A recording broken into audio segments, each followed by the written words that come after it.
Hello and welcome back to our channel. My name is Anne and this is Postcards from Our Golden Years. I'm so happy you came back today. I watch you as you drive. Do you know I'm looking? And I can't help but smile. Do you know how much I love you? You put my favorite song on. I put my feet up. And we just sing along, and I can't help but feeling, just loving this moment. Can we stay here forever? I'm loving this moment. Can we stay here together?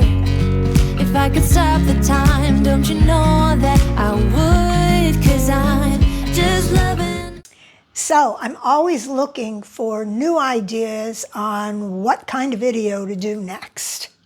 I know a lot of you love it when we just take a walk down the streets of Nice here and just show you life in Nice. I'm not going to do that today. But I will do another one of those soon because we do have lots and lots of you who tell us that you love those videos. And I've even got a few streets in mind that we haven't been to yet that we'll take a walk down those streets soon. So more recently, I'm on the forums on Facebook and I get emails from people and I get comments on our other videos. And it seems as though there are lots of people back in the US and they are starting to think about retirement. And they'll post things like, you know, I'm thinking about moving to France. I don't even know where to begin. I mean, is it easy to move to France? Is it hard to move to France? Well, I thought today that I would talk a little bit about it. And for those of you that are new to this channel, maybe you haven't checked out all of the old videos that we did when my husband Jeff and I were planning our move to France. And so I thought that I would just do a little refresher here so that you don't have to go searching all the way back in those old videos to find that very video on how to start, what you need to do to decide about moving to France. So that's where I'd like to begin today. So I'm going to talk about us very specifically. We decided to move to France about 3 years before my husband was ready to retire. So he came to me and he said, I'm thinking about retirement. What would you think about moving to France? And I mean, I had gone through 2 husbands praying that one of them would say, would you like to move to France? What about retiring to France? And I finally found one who asked me, and you know, it was like the answer to my dreams. I had been waiting an entire lifetime to be able to move to France. But here we were. My husband says, would you like to move to France? And now I have to figure out how to get us there. Because my husband was a very busy architect. And he was, for the most part, he was working 6-7 days a week. So he was really too busy. And he pretty much left it in my hands since by this time I had already retired from a career, or multiple careers, in fact. So the first thing I did was I went on to the France Visa website. And this is what you should do if you're thinking about moving to France. The first thing you need to do is figure out what kind of visa you need. For example, we retired to France, and so the kind of visa that we were looking for was a visa that allows us to stay in France for more than 12 months. One that we can renew from France, and that was called a VLS-TS long stay visitor's visa. I know it says visitor. We're not going to have citizenship for France. We're going to be asking the country of France for permission to live here, to retire here. So we went on to the France Visa website. And I will show you where to find that website. Here is the address for that website. And that's where you need to begin too. Because the first thing you need to do is figure out what kind of visa do you want. Now, I'm not familiar with all of the different kinds of visas that exist, but I can just give you a general rundown of some of them. You can get a long-stay visitor's visa that is just for 1 year, and that is called a VLS-T. Now, sometimes people apply for a VLS-TS, or they think they are applying for that, and what they end up with when they get their visa is the VLS-T. There could be any number of reasons why that happens, and we'll talk about that after. But you go onto this visa website and you follow, they have like a little online tool, and you click on the very first box to determine if you need a visa. Well, if you're coming from the US and you're an American citizen, of course you're going to need a visa. But you keep following along on this tool, as I will demonstrate. And this will lead you to what you need to do to get your visa to come to France and live. Now, if you're planning to retire to France, and you want to live here for more than 12 months, and you want to be able to renew this 1-year visa over and over and over again from France without having to get on a plane and fly back to the US, you're going to have to request a visa that says it's for 12 plus months. And this is where a lot of people go wrong, the ones who end up with the wrong visa. They aren't careful, and on the application online, they don't click that little box that says 12 plus months.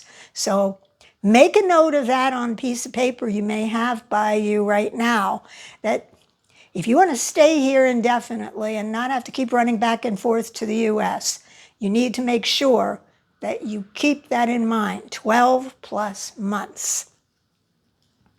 Okay, so you go on this visa tool and you figure out what you're looking for. Now, if you're a younger person and you are still working or you need to work to live, well, that's going to be a little difficult, because in the EU, you can't really work here unless you have an EU passport.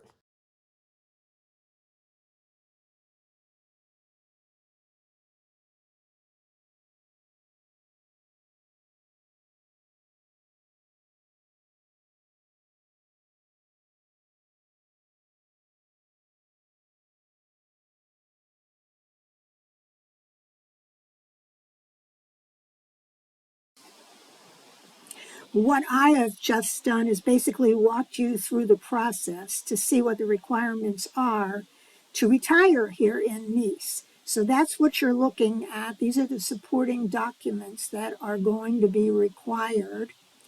And you're also going to have to promise not to have any kind of employment here in France.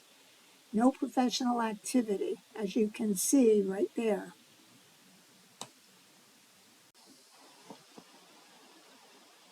You're also going to have to prove that you have a place to stay. And typically they are looking for a minimum of 3 months confirmed reservations. It can be an Airbnb, a hotel. You could stay with a friend, but the friend would have to provide a document that they can get at the mairie in their town and provide a copy of their passport. So you're going to have to do that. You're also going to have to get a very specific international insurance policy prepaid for 1 year that is for a minimum of 30,000 euros and repatriation to the US. So once you know what you're going to do, then you come over here and you're going to register for an account on the France Visa website. And then once you have the account, then you will log in. And that's where you can actually start creating the application and get very, very specific requirements. It's also not very easy to find a job as an American unless you're working for a company in the US that has a branch somewhere in France, and you ask for a transfer, and then they can help you get a visa. But if you're a young person and you just fancy coming to France and, oh, I'll find a job there and it'll be wonderful and life will be grand, it's not quite so easy. You pretty much have to find the job before you apply for the visa. Because if you apply for a visa to live here, you have to prove that you already have income that meets the minimum requirements to live here. And for those of you retiring here, and for the most part, if you're a younger person and you just want to live here, on that visa website, it will give you the very specific minimum amount of income that you must have. And we're talking about in euros. So keep in mind, let's say you're making $1,000 US per week. That $1,000 US per week has taxes taken out of it. And then you're going to end up with a net paycheck. And then you've got to convert that to euros. That has to equal the minimum wage in France, the minimum wage in euros in France. That's going to be the ultimate minimum income you need to come here with. And that's what France says they're looking for you to qualify. The reality is that a lot of people who only have that amount of money and they don't have quite a bit of money in the savings account, or at least a modest savings account, maybe an IRA, some investments, a lot of people are being turned down for long-stay visas. The France government wants to make sure that you can afford to support yourself, to keep a roof over your head and buy food for the length of the very first visa, and that long-stay visa is for 1 year. So they want to see that you already have the financial means to support yourself for that 1 year. So if it isn't all in income, then you better have a lot in the savings that you will be able to say you're going to be withdrawing this much each month from your savings account to make up the deficit between your income. Now, there's a special visa for people who want to come to France and work. And there are different kinds of visas in that category. And I don't know those, so I'm going to be very honest with you. But when you go onto the France visa website and you select that you want to work here, it will take you through the process. And you'll click on one box and it'll ask questions. And then based on what you answer, it'll take you to another box and another box and another box. But let's say that your goal is to retire here in France. And I know that there are some of you who work virtually in the United States. By virtually, I mean you don't go to an office every day. You work online. Maybe you have clients that you deal with online, or you do work on your computer online. Technically, there is no nomad visa here in France.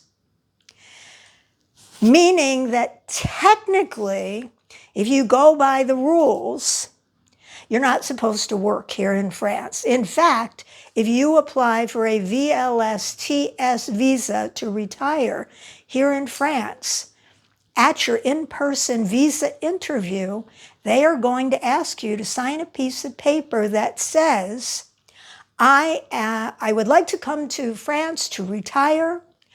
I will not pursue employment in France, and sign your name. Now, does this mean that you can't possibly work from France? It's a very gray area. I have no legal information. I am definitely not the expert on this. However, I do know that there are people who work, they have a job where they deal with clients in the US. They are paid and their salary goes into a bank in the US, and nothing they're doing ever touches French soil.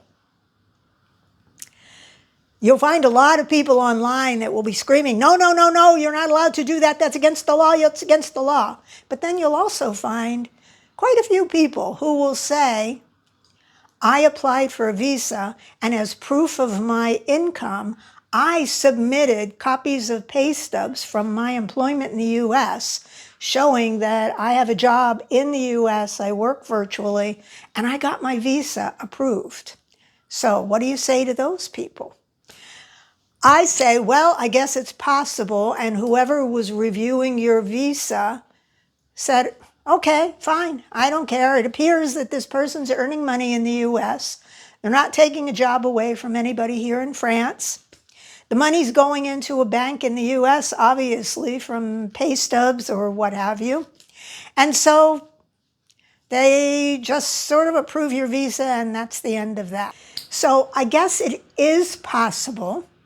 And my advice is that if that's something that you're thinking about doing, you should find an immigration attorney here in France that is very familiar with visas and how that may be seen, and the best way to present it on your visa application, if necessary, or in the documentation, the paperwork that you provide, so that chances are your visa will be approved and France just, it'll be whatever it is. A lot of people are turned down because they don't have sufficient money. Now, if you do work virtually in the United States and somehow you manage to get your visa, your long stay visa approved, and you come here and that's what you're going to do, you're working virtually and France doesn't know it, let me share with you that France will eventually know it. Because in the year following the year you come to France, you are going to have to file a tax declaration. You're going to have to file a U.S. income tax return and report your income. And in France, you have to do a tax declaration and report all of your worldwide income. So France will know that you have income coming from the U.S. But the good thing is that when you file your U.S. tax return, you're going to pay taxes on your U.S. income. And when you report that income, as worldwide income on your tax declaration, because of the tax treaty between France and the United States, France will give you credit for paying the taxes to the United States. So you won't pay France any taxes for doing that kind of work here. But again, as I said, I'm not an expert, so don't just decide, oh, okay, I'm just going to work virtually. No, get yourself an attorney, cover your butt, so that if anything ever does come up, you can say you consulted this attorney, and maybe that attorney is going to have to go and fight for you in immigration or for your next visa or what have you. I'm just suggesting if you're going to do that, be very, very careful. Now, here in France, as an American, if you have some passive income, my understanding is that as long as it's under 23,000 euros, you still have to report it, but you're not going to owe France any taxes on that. But you're going to need to check with an accountant. My advice is, if in doubt, check with an accountant, check with attorneys, get a professional's help, because I am not a professional. I am speaking to you based on what my husband Jeff and I did. So we came here as retirees with no plan to work here. We signed that piece of paper saying that we were not going to work, obviously not taking any jobs away from anybody here in the EU. Now, let me back up a step, okay? So you're going to go through the visa website. You're going to pick out what kind of visa you need to get. And if you follow that along, it will eventually take you to an online application.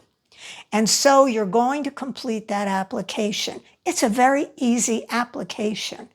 People who say they're going to pay thousands of dollars to attorneys, immigration attorneys, and other people to complete their application, unless you've got plenty of money and you you don't mind spending more money than you have to.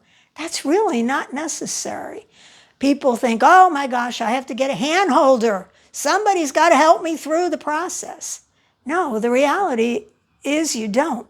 In fact, applying for a visa to come to France was probably the easiest part of the entire process. If you hire an immigration attorney to do that application for you, or you hire a person called a hand holder to do that application for you, all they're going to do is sit in front of a computer and fill in all of your information.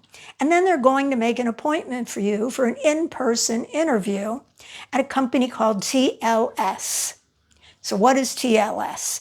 TLS is a third-party contractor that is employed by or hired by the France embassy to collect all of your paperwork, all of your documentation that proves who you are, your identification, your income, how you support yourself, and any other information that France is looking for the specific kind of visa that you have.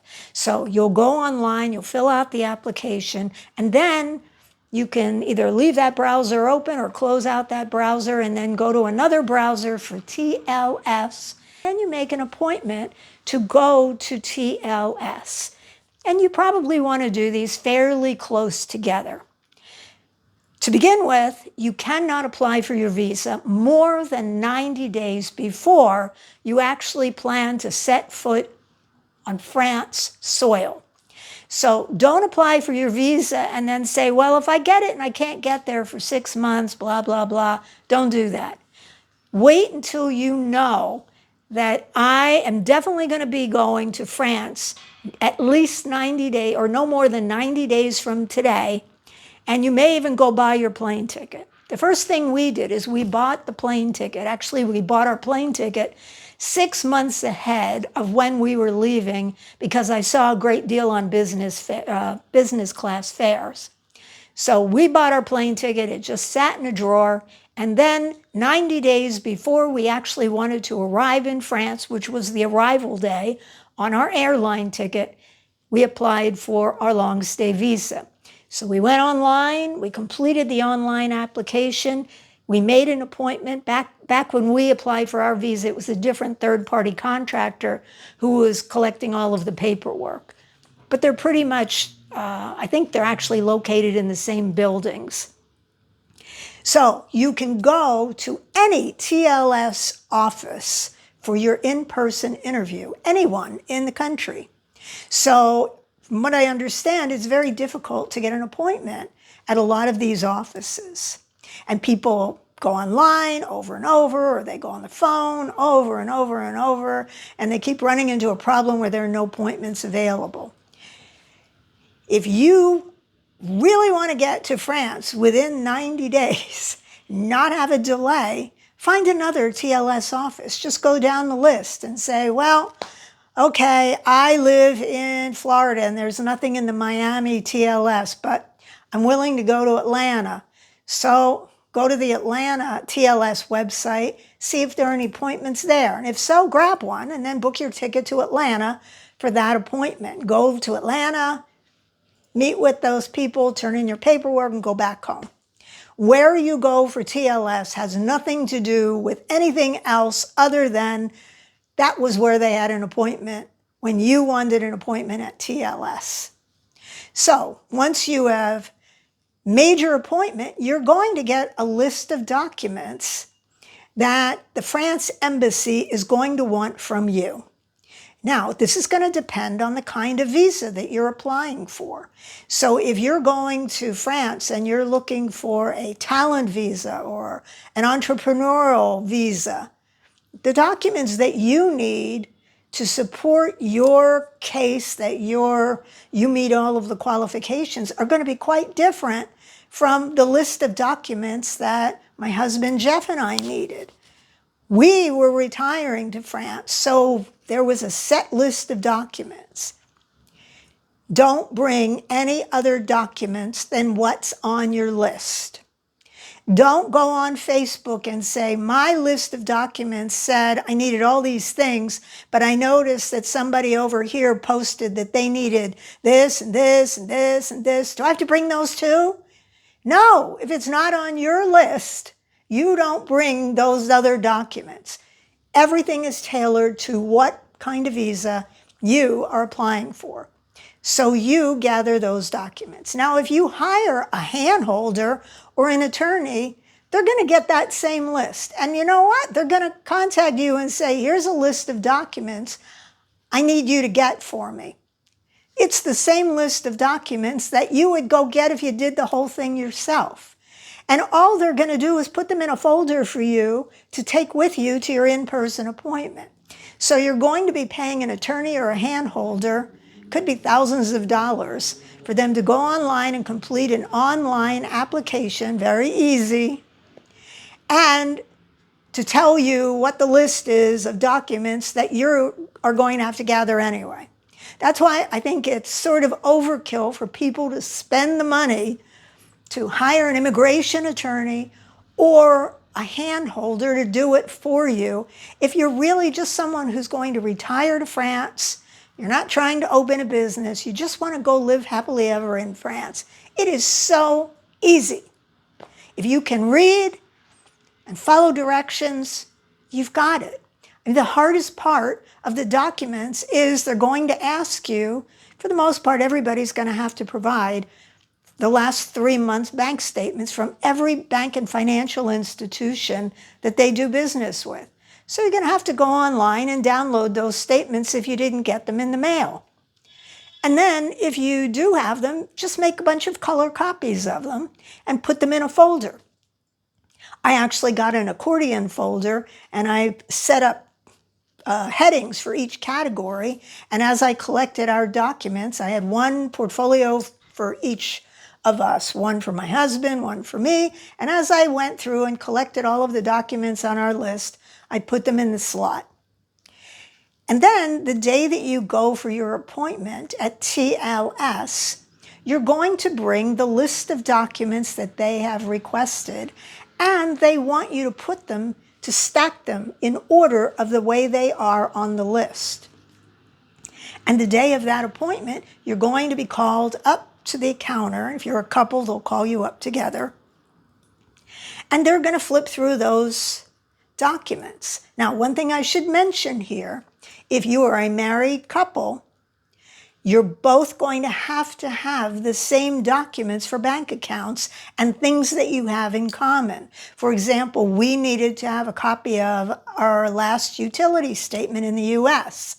The utility statement had to have both of our names on it. So if your electric bill doesn't currently have your husband or wife's name on it, make that change before you apply for your visa so that when you print out a copy of your electric bill, it has both of your names. Joint bank accounts, you both have to provide your entire own set of documents. So I know it's a lot of papers to print out or copy, but you're technically each completing your own application for a long stay visa. And then when you make your appointment at TLS, you can note when you make your appointment that you're applying as a couple or as a family. And then when you are there at the appointment, you will again let them know you're applying as a couple, and you'll walk up to the counter together and they will look at both of your stacks of documents individually, and they will combine them in one packet to submit to the embassy on your behalf. And they will package all of this and send it to the embassy in Washington, D.C. So this is how you get started. The first thing you need to do is figure out what kind of visa do you need. Now, how long does it take to do all of this? How fast can you make copies? How fast can you print it out? As I said, you cannot apply for the long stay visa to move to France until you are no more than 90 days from when you want to move there, when you want your feet to touch soil. So don't do it too far ahead. your visa effective date is going to have to be put on your application. So you're going to have to put the date you want your visa to be effective. For example, our arrival date in France was going to be April 4th of 2024. So we wanted the effective date of our visa to be April 4th of 2024. And everything we did was wrapped around that particular date. So in order to get a visa, one of the requirements is you have to prove that you have an international healthcare policy that is prepaid for 1 year. This is not travel insurance. This is a very specialized insurance policy that you buy from insurance companies that sell these particular kinds of policies. Now, the basic one that France will accept, the minimum, has to provide emergency coverage for hospitalization or surgery for up to 30,000 euros per incident and repatriation back to the US. So you can't use Medicare. Medicare is no good here in France. You can't use a lot of other healthcare plans that are in the US. First of all, they would be very expensive to prepay for a whole year. And a lot of them won't cover up to 30,000 euros per incident. And a lot of them won't cover repatriation. So that isn't the kind of insurance that you want. Now, there are some people who have a government insurance plan in the US, and they have been able to use that as their proof of insurance. You can go to, there are a number of companies that you can go to get this insurance. We bought ours through a company called Mondesur.com, and they're located in France. And they specialize in these insurance policies. Our plan, first of all, they're all based, the prices are based on how old you are or you're going to be when you get to France. The effective date that you're going to be asking for is effective on the day that you arrive in France. So if you're arriving on April 1st, that policy will be effective April 1st, and you will prepay it. And then when you prepay it, they will send you a certificate that you will need to bring with you to your in-person visa appointment at TLS. You don't have to buy this insurance until a few days before you go for your appointment. So you're going to do the application for your visa online first. Then you set up the appointment. In our case, we did our online application 90 days before we were ready to travel, but our appointment, our in-person appointment to submit all of our documents, wasn't for another month and a half later. So we didn't actually pay for that insurance until a few days before our in-person appointment so that we would get the certificate, print it out, throw it in the packet of our information to submit to the embassy. Now, when you buy these policies, they typically do not cover pre-existing conditions. You can request a policy that covers pre-existing conditions, but if you have some pre-existing conditions, it's going to make the cost of that policy could be very expensive. Let me just give you an example. We bought the minimum policy required to get our long stay visas that just covered us for emergencies. It didn't cover day to day. And we decided instead of just getting the minimum up to 30,000 euros per incident coverage, we bumped it up to 100,000 max per incident. So that, God forbid we got some terrible disease, something, it would cover up to 100,000 euros per incident. So our insurance was, I think it was around $900 US per person for that plan. And it was called the Europe Access Plan. You don't have to bump it up to 100,000. And if I had to do it all over again today, I wouldn't have bumped it up. I would have gotten the minimum, absolute minimum, and it probably would have cost us, I don't know, maybe $600-700 per person for the full year policy. There are some people who want pre-existing conditions. The company that we bought that from was the least expensive insurance company that I could find just to get the basic minimum. And if we wanted to get a policy that covered all pre-existing conditions, we had to fill out a different kind of application. It had to be reviewed by their doctors.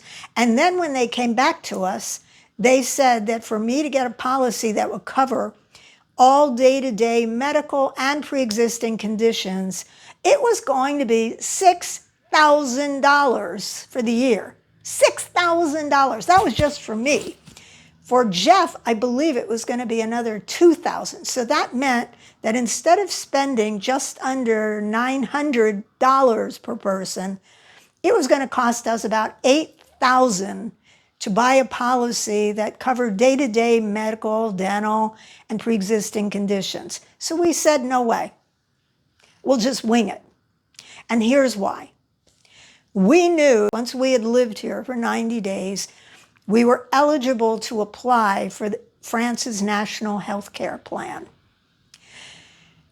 We still had that full one-year policy for emergencies, and we weren't looking to do anything, cut that short or anything. We were just going to hang on to that for the full year. So for day-to-day medical expenses, dental expenses, labs, prescriptions, we just paid out of pocket. Here in France, there is no such thing as pre-existing conditions. It's just not a thing here in France. So if you have a pre-existing condition, once your feet touch the French soil, you can get a doctor here to treat you for any ailment you have. A doctor's appointment here is 29 euros typically, with an average general practitioner, 29 euros for the very first appointment, and then 25 euros for every appointment after that. That's pretty inexpensive. I mean, that was less than the copay that we used to pay on our Medicare supplemental plan to go to the doctor in the US. So for the first 5 months that we were living here, we just paid for our expenses out of pocket. I think that my husband Jeff and I, maybe we spent 150 euros out of pocket in the total 5 months. And that included, we each had one doctor's appointment. We each had an emergency dental office visit. I got full x-rays at my emergency dental office visit. And each of our visits were under 30 euros. So, I mean, I had to have a crown replaced that fell out. When I went to the dentist without any insurance, it was 24 euros for full dental x-rays and for the dentist to glue that crown back in. And I said to him, is this temporary? And he said, oh my gosh, no, that crown is never leaving your mouth. So, I mean, this is how inexpensive things are. So that 150 euros that my husband and I spent combined over that first 5 months, let's see what else. It covered, we both had to have full labs. Our general practitioner sent us to the lab to get blood work done for things that we were taking medication for so that she could see what our levels were. And I got a handful of prescriptions. My husband had gotten COVID shortly after we moved here. So that included his one doctor's visit to see the doctor, and it included the prescriptions for his COVID. So it was max 150 euros in the 5 months out of pocket.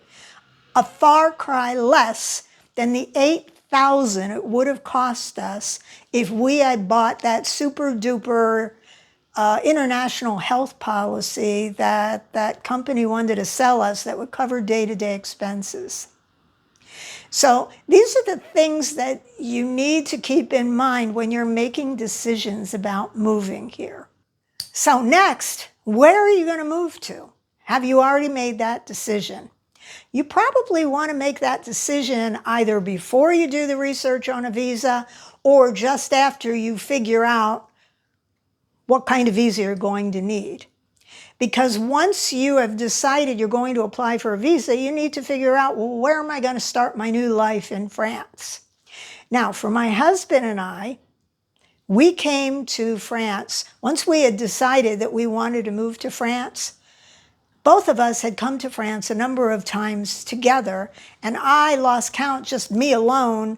I had been coming to France for over 30 years by the time I finally moved here. So in my mind, I always wanted to move to Paris. That was my dream, to move to Paris. When my husband and I decided that we wanted to move to France, the question between us was, okay, what's our budget? How much can we afford? And where do we want to go? Now, our plan, and this is what we are currently doing, our plan was always to live entirely on our U.S. Social Security benefits. And you can do that too. And if you have a pension, you can throw in your pension, Social Security benefits. And if it meets the minimum financial requirements that France has for you to get a visa, a long-stay visa to come to France, you have a good chance of getting here.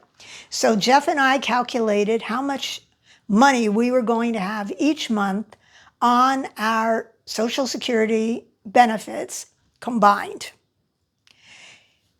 And then we had to convert it to euros, because even though you have dollars in the US, you live your life in euros here in France.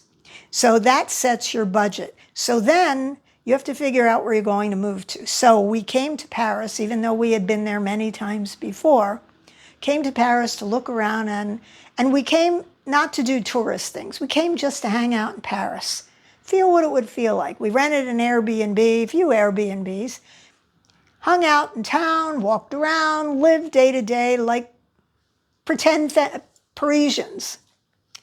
We figured out how much it was going to cost. We walked around, looked in realtors' windows to see what the rentals were going for. I went online, did a little research to see what things were renting for. And this, again, was 3 years out. So it was way too soon to talk to realtors. So this gave us an idea of what you get for the money in Paris. And what we figured out was you don't get a whole lot of apartment in Paris for a certain amount of money. And let's say that we didn't want to pay more than 2,000 euros a month in rent. So we had to look around and figure out, okay, what can we rent for under 2,000 euros a month in Paris? And they were very small apartments. You can find all of this online looking at rental listings. They may not be available, and it doesn't matter if they're not available when you're looking. You can pull things up on various websites and just read the listing, read what it says the rent is. And that's all you need for an initial projection of, can I afford to live in Paris? So we decided fairly early on that Paris was going to be a pretty expensive place to live. Sort of the equivalent of, we were coming from Southwest Florida. To us, it was sort of the equivalent of moving to New York City. And if you know what rents are in New York City, they're pretty high. Well, it's sort of like that in France. You didn't get a whole lot of apartment for 2,000 euros. So then we made a list of other places in France that we thought might be nice to live. But before we could decide what would be nice, we had to make a checklist. So the checklist was a list of things that our perfect new home city was going to have. So these are the things that were on our checklist. Number one, it had to be affordable. Can't afford to live there, what's the point? Number two, climate. We were coming from Naples, Florida, where it's fairly warm most of the year. Although in the winter it did get chilly, sometimes in January and February, but we were looking for a milder climate.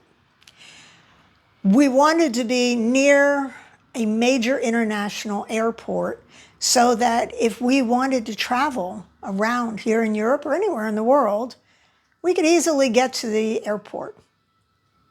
We wanted to be near a train station that could connect with major train stations that could take us all over Europe. We wanted to be able to live without a car. So wherever we moved to was going to have a really great public transportation system. We wanted to be someplace where it was not a medical desert. There are a lot of places out in the countryside in France where there aren't a whole lot of doctors. And so people who want to see a doctor may have to drive quite a distance to go to a doctor, and maybe there's one doctor that's covering a 50-mile radius of people. And so people may be waiting months for a doctor's appointment. We didn't want that. We wanted to go someplace where there were lots of doctors, and if necessary, we might even be able to get a same-day appointment at a doctor, and maybe even talk to a doctor online through a video visit. We wanted to go someplace that had a good hospital, at least one good hospital in town. We also wanted to be someplace where there were a lot of other expats. I speak French. I studied French for 8 years back in my school days. I'm not fluent, but I can speak fairly well. My husband, on the other hand, speaks very little French. He's learning, continues to learn, but he speaks what I would consider very basic French. He knows how to say a lot of the basic things like, bonjour, merci. He knows how to order things at the pâtisserie, at the boulangerie. He knows how to ask for the check. He knows how to say, my name is, at the doctor's office. He knows how to say, I have an appointment or a rendezvous, or I have a reservation. He knows how to say a lot of basic things, and every week he's learning more and more as he gets out there. But we thought that initially it would be good to have a good expat community so that our first friends would be people that spoke English. Oh, I forgot. One other thing that we were looking for was energy and life at night. The sidewalks were not rolled up at 9 o'clock at night. So then we made a list of places in France that we wanted to check out.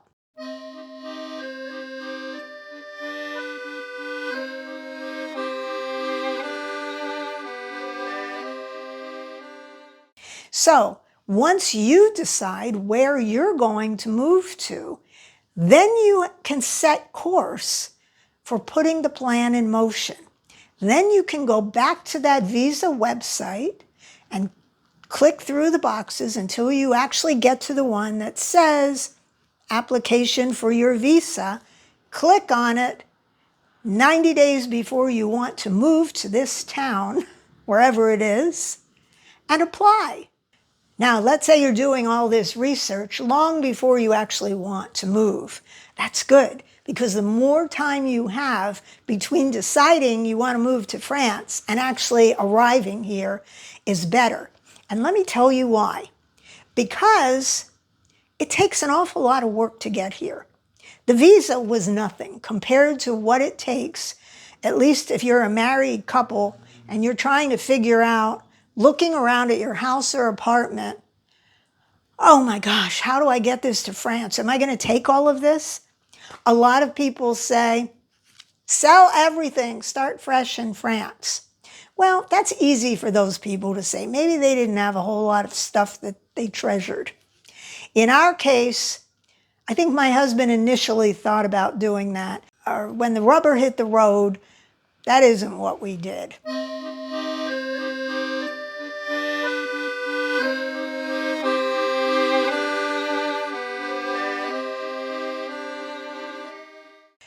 So those are decisions that I had to make way ahead of moving. And that's why the more time you allow yourself from making the decision, this is where we're going to go, and this is when we want to arrive, the better, because it does take a long time. You want to allow yourself as much time as possible from when you decide you want to move to France to actually applying for your visa and coming to France. Because the hardest part of getting here is getting rid of everything and figuring out what's going to come and packing it all up. Once you have decided you're going to make the move, one of the things that you need to do is figure out where you're going to live.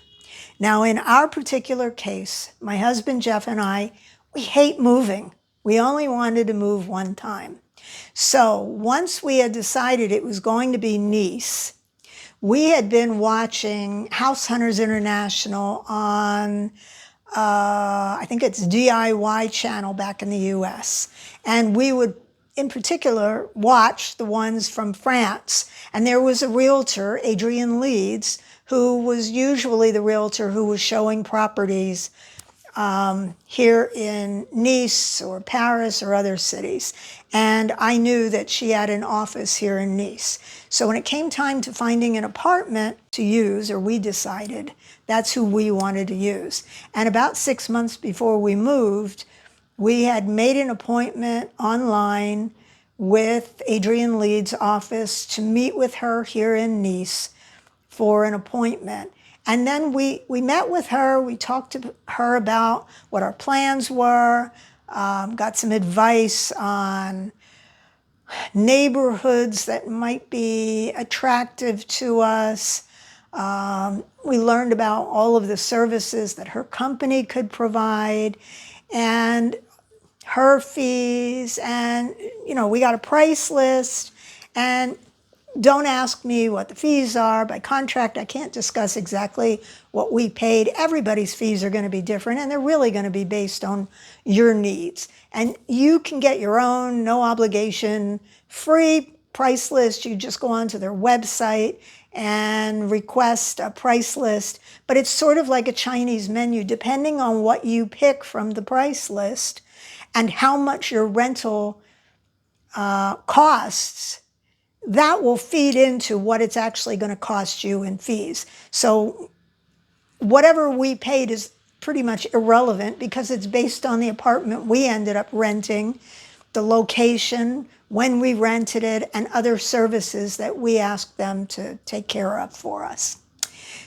I think there are maybe one or two other companies that are like hers. We preferred dealing with Adrian Leeds because Adrian Leeds is an American expat. And for the most part, all of the agents that work in her company are American expats. They've all gone through the same steps that we were going through. They also know the American mentality. They know what things are important to Americans. And they've also been here. Adrian's been in France for, I think, at least 30 years, helping people find homes and apartments to rent.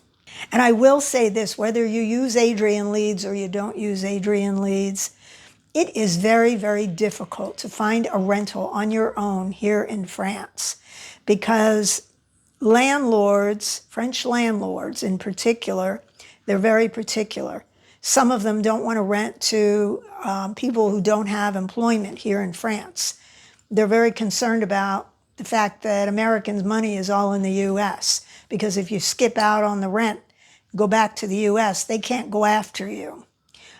So a lot of landlords won't even talk to you or won't even show you anything if they find out you're an American and your money is not here in France. The other thing that people have is there is a huge rental shortage.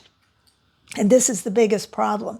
There is a huge, huge rental shortage in most of the big cities here in France. And so unless you have a friend of a friend of a friend who knows a friend who has an apartment and they're willing to show you that apartment, it's a lot of wheel spinning. And you're going to have to contact a lot of real estate agents wherever you go to find out what each of them has available. There is no MLS here in France. Regardless of what some people will say, there is nothing called an MLS here. There are some international real estate firms that are located here in France that may have multiple offices, and they may have set up a database that has a whole listing that they can tap into to see what all of their other offices, either in one town or in multiple towns, have available. But if you just walk into one particular non-international real estate agency, chances are they are only going to show you or be able to tell you what apartments or homes they have available for rent or for sale. They don't typically share commissions with other agencies. So there's no incentive for them to tell you about what the agent across the way or 2 blocks down has. So you have to knock at a lot of doors. You have to send out a lot of emails, a lot of follow-up. And because of our YouTube channel, we've had a lot of people who have contacted us over the time that they, or that we have been in France, and now it's almost about 1.5 years. In that time, I have had many people contact us and say, how did you find your apartment? I've been living in an expensive Airbnb for months, knocking on all these doors. I get turned away. People won't show us things because our money isn't here, because we aren't working here. They don't want to rent to seniors. All of these are problems. That was one of the advantages of hiring a company like Adrian Leeds Group, because they represent you. They get through all of that. They market you to their clients. And they have established relationships with real estate agents, with landlords, with management companies. And most of those companies go directly to Adrian or her agents when they have an opening. They don't post it anywhere else. And so there are some listings that Adrian's people will find out about that no other agent in town will know about unless that particular agent is the one that listed it with Adrian. So there are advantages to finding companies like that who can represent you. And yes, there's a fee. Of course, there's a fee. But this is one of the reasons that we looked for our apartment ahead of time.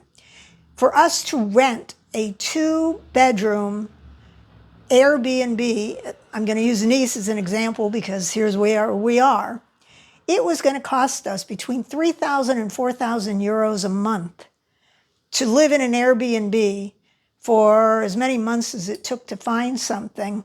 That's a lot of money. Our rent is less than half of that. And so we only wanted to move once. So right after we submitted our long stay visa application online, before we even went for our in-person appointment, we notified Adrian Leeds' office that we were ready to start our search. We signed the contract and paid the upfront fees that they needed. And they started looking for an apartment for us. And we found an apartment 1.5 months before our move, which was great. And yes, we had to start paying rent then. But it was worth it because even with the fees that we paid to the Adrian Leeds Group to get us our apartment, we came out way ahead, thousands of dollars ahead of paying $3,000 or $4,000 a month in Airbnbs. We didn't have to do that. And when we moved directly from Florida to our apartment right here in Nice. Most people don't want to do that because they want to be able to touch an apartment, they want to smell it, they want to walk through the apartment. We had to go with our gut feeling, and we had to put a lot of trust in this. We did walkthroughs with the agent from Adrian Leeds Group using WhatsApp video calls in real time. She notified us this we're going to do a walkthrough.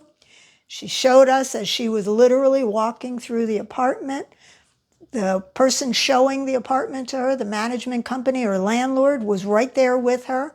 If we had questions, Adrian Leeds' agents speak French. They were able to speak with the person and say, this, the person on the phone wants to know, what does it smell like? Or is there mold or whatever? She could walk around the entire apartment with her phone and show me everything I wanted to see. The floor, the terrace, the corners, the tub. I wanted to see if there was mold. Open the refrigerator. I wanted to see what that looks like.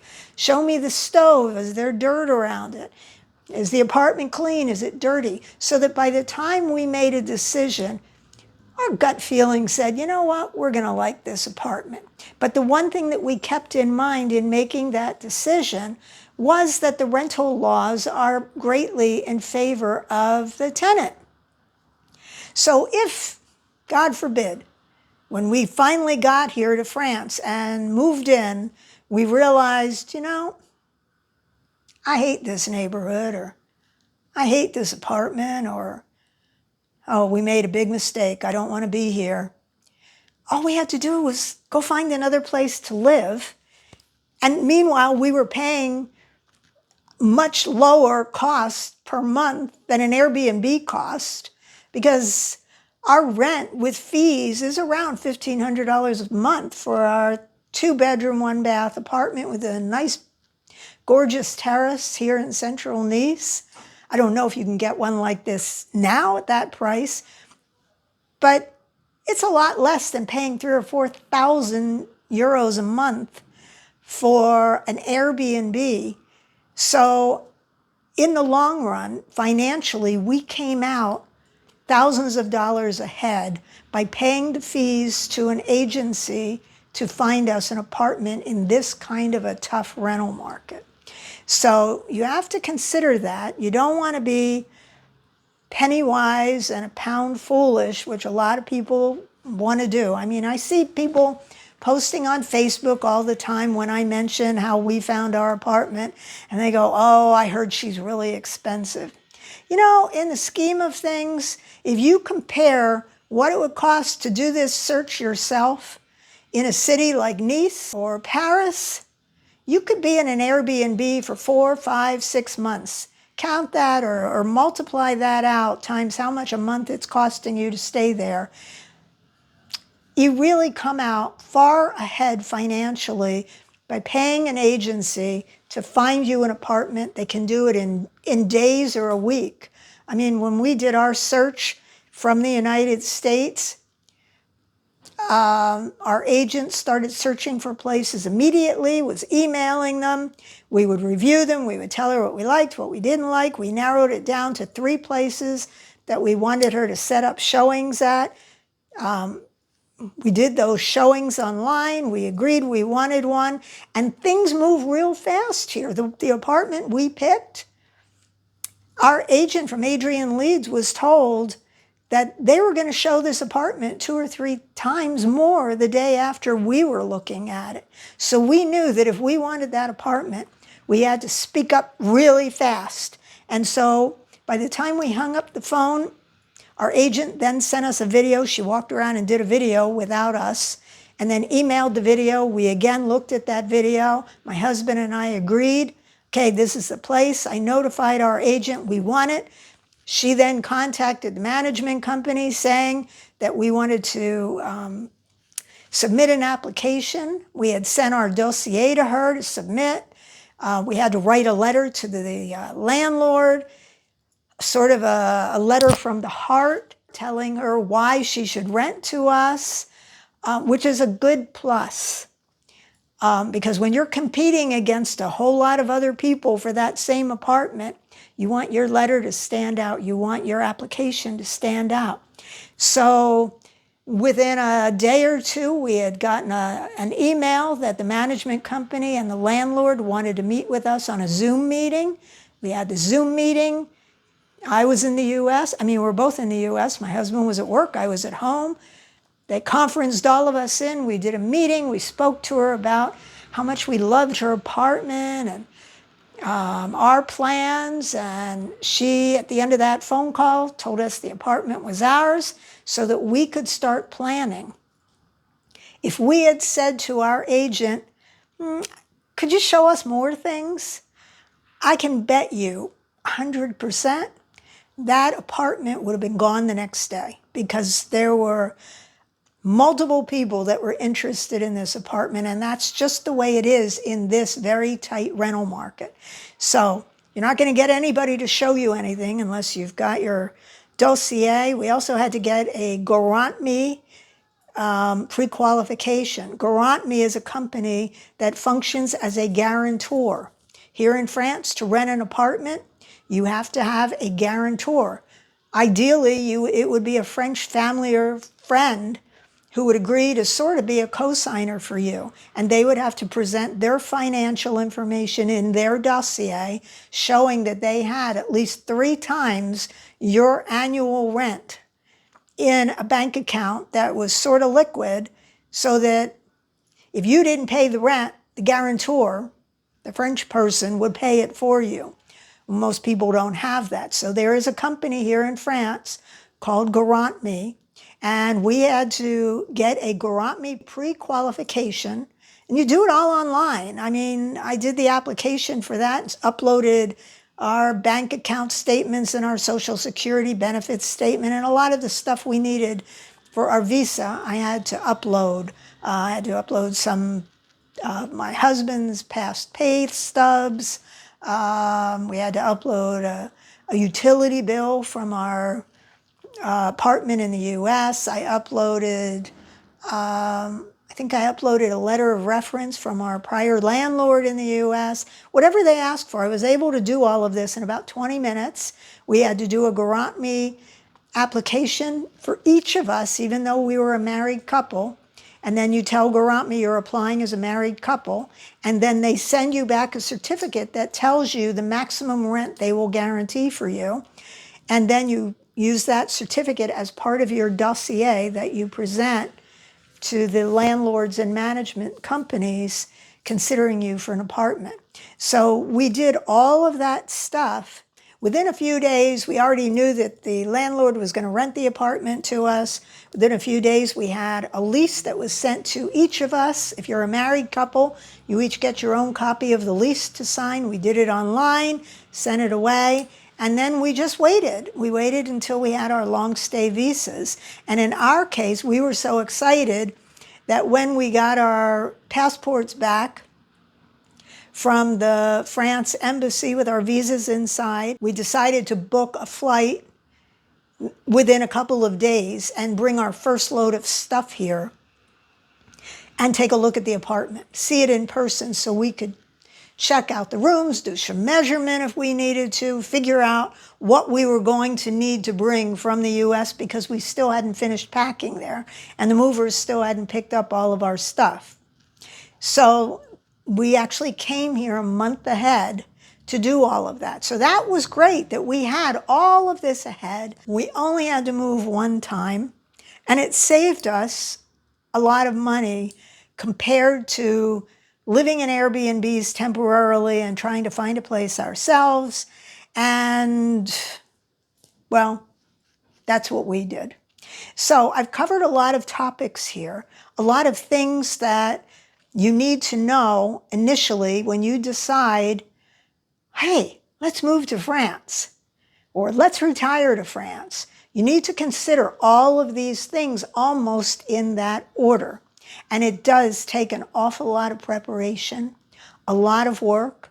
You don't really need anybody to help you do it. It would be great if you're a married couple, if you had a husband or wife that could help you do it. But in my case, I was very understanding because my husband was coming to the end of his architectural career and he had to finish up work. And he retired a month before we actually moved. And then in that last month, he spent that entire month. His one job was to show up for the in-person interview when we were turning our documents in and to clean out the entire two-car garage that we had. That's all he needed to do. And he did that quite well. So if you're thinking about making the move to France, check out a lot of the videos that I created in 2023, towards the end of 2023 and early 2024, and you can figure out step by step. Look at our past videos on how to get your pet to France, some of my closet clean outs, yard sales. There are all kinds of videos. And then you can also find within our channel videos where I have shared with you how to apply to get on France's national health care system. That's real important. If you're here 90 days, you can do that. And if you're a senior and you're living on your United States Social Security and pension benefits, the good news is that the cost to be on France's national health care system for you is going to be based on your France taxable income. Because of the tax treaty, if you're not earning any income in France, you're probably not going to have any taxable French income. And in those cases, the cost to be on France's national healthcare system is going to be zero. And the national healthcare system reimburses somewhere between 40 and 70% of the cost of services. So there are some real good financial benefits to being a senior and retiring here. If you have income here in France, it'll be based on your France income. It'll be a percentage, and you'll pay what are called social charges, and that will cover the cost of your health care to be in the national health care system. But Jeff and I are paying zero to be in the national health care system. We did buy an optional mutuelle plan, and the mutuelle plan picks up the difference between the cost of services and the amount of money that France's national healthcare system, CPAM, reimburses. So anyway, I don't want to get into that too deeply. I have videos that tell you how to do all of that and more. And so do yourself a favor, subscribe to our channel down below, or find that little QR code and just shine your QR app on it, or open your camera on your cell phone and shine and point the lens right at that QR code. It'll take you to a place where you can subscribe to our channel, watch our videos. We continue to share our lives here in France with weekly vlogs. Sometimes we're just taking a walk and showing you our beautiful city. Sometimes we're off to lunch in Italy or the market. But come with us on this journey. If you have questions or comments, leave them below. I'm happy to help you. The best thing about our channel is it doesn't cost anything to subscribe. You can join as a paid member for some additional perks, but you don't have to. We love all of our subscribers, and there are so many of you that watch our channel or have been watching for years. You've never subscribed. We don't understand why. I would say that only 50% of the people who watch our channel are actually subscribers. And it baffles us as to why you just can't click below and subscribe, or chase that QR code and subscribe. It really helps us if you do subscribe. It helps our channel grow. We're working on our first 10,000 subscribers. You can be a part of it. And again, as I said, it doesn't cost a thing. So it's a lot cheaper than hiring a handholder or an immigration attorney to find out that you can do all of this yourself. And our videos are there to give you advice and help you. So thank you so much for watching. Jeff will be back with me in a future video. He's actually off doing his own video right now. But thank you again. I will see you for sure in the next video. Bye for now.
just loving